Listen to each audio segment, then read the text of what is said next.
hand analysis training program and programs that are being made available. And first of all, hand analysis deals with looking at the hands to learn about our inner nature. And people have been reading hands.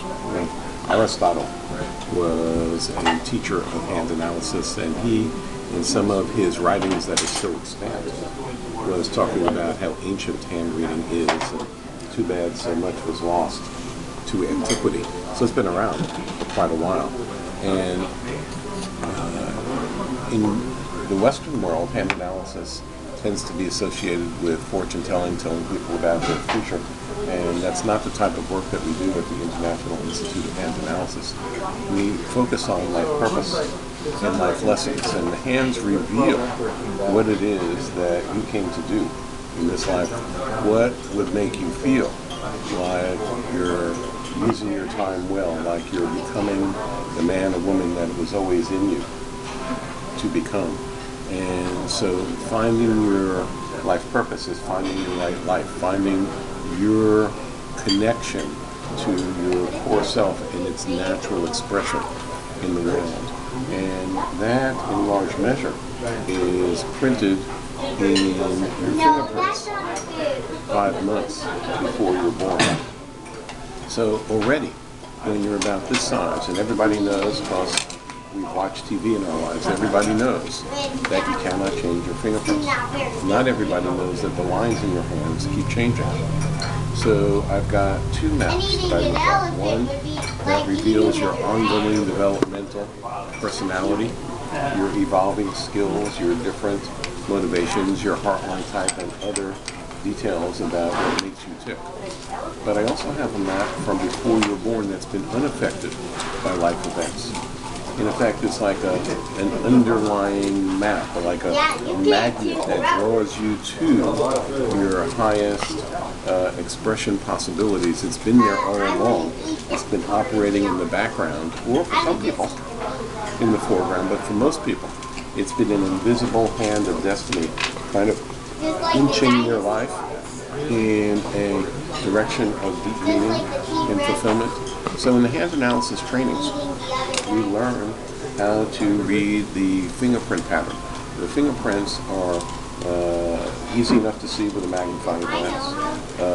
We take a look at the fingerprints, we write down symbols for the 10 fingerprints that we find in these locations, and we look at a map of 10 fingerprints, and there is a series of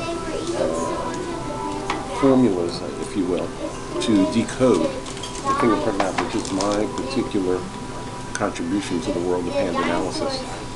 I studied the medical textbooks, I studied every palmistry book, and I pulled together a system for fingerprint analysis that is different from anybody that's worked with hands before. And at this point, I've done about 60,000 readings, 50,000 of which use the system, and I've taught it to hundreds of other people who've also replicated my results. So in hand analysis training, I teach you how to decode the map, the life purpose map that's in your fingerprints.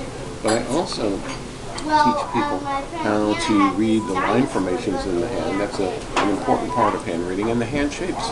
The hand shapes tells me which personality type you are. And it gives me kind of an overall picture of strengths and weaknesses and inclinations of a certain type. And you have no choice but to do your life purpose.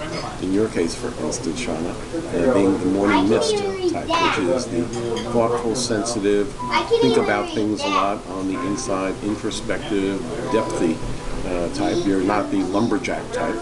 You're not the melodrama for the sake of melodrama type. There's a bunch of types that you're not. If you had left a handprint on a Mayan cave 1,000 years ago, I would know that the person who left that handprint was the thoughtful, sensitive, and probably counsels people, writes about people, stuff like that. That's what morning mist types tend to do.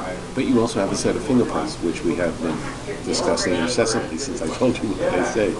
Nonetheless, when I teach people in classes, we learn the language of the hand and we learn how to apply it. But there's something deeper than that. To know, to have words for your, excuse me, pardon me, to have words for your life purpose and your life lesson. You have words for that now, but those are my words. It doesn't.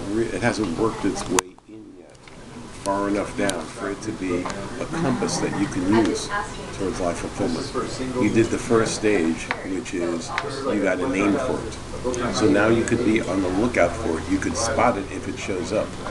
I'm saying it's showing up over and over again, but it's not always easy to see, and it's not always easy to know what it's trying to tell you.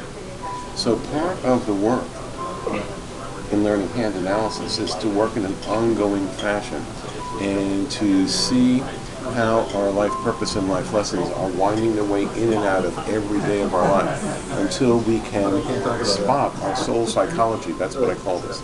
Until we can spot our soul psychology in now time. Until we learn how to deal with the parts of our soul psychology that are comfortable and less comfortable for us. And that is an ongoing process.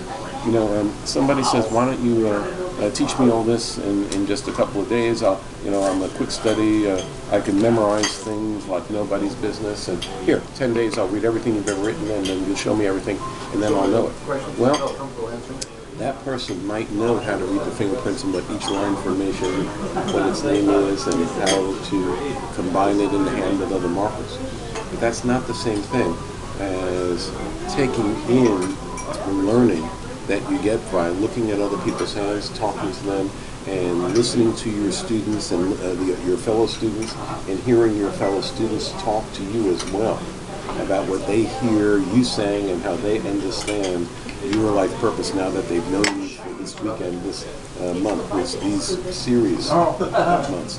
Because as you start to get an inner feedback loop that is directed towards life purpose and life lessons, and an outer feedback loop that you can properly, accurately interpret, the life purpose starts to move deeper and deeper and deeper into your life, and invisibly, without making a plan, without organizing it, without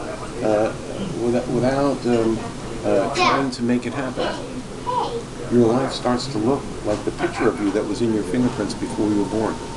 The exalted destiny possibility that you carry imprinted a soul imprint on your body in the form of your fingerprints from 5 months prior to birth. The more you start to track your life purpose and life lesson, the more you interact with it. Like I said, hear people talk to you about it, and be with other people and watch them grapple with their life purpose and life lesson. The deeper the words start to take on a deeper meaning, and before you know it, the person's life looks like the mask that they've been carrying all their life from even before they were born. And that is reaching the main sequence of your life purpose, and that's living a life of meaning and fulfillment. And I believe that's what everybody really wants, to find their meaning. Viktor Frankl said, the search for meaning is man's ultimate motivator. And too often, to my opinion, that gets relegated to, I'll take care of that someday when I have more time, more money, or something. And I say, that's right in the front, and that's what the training is all about. So, thanks.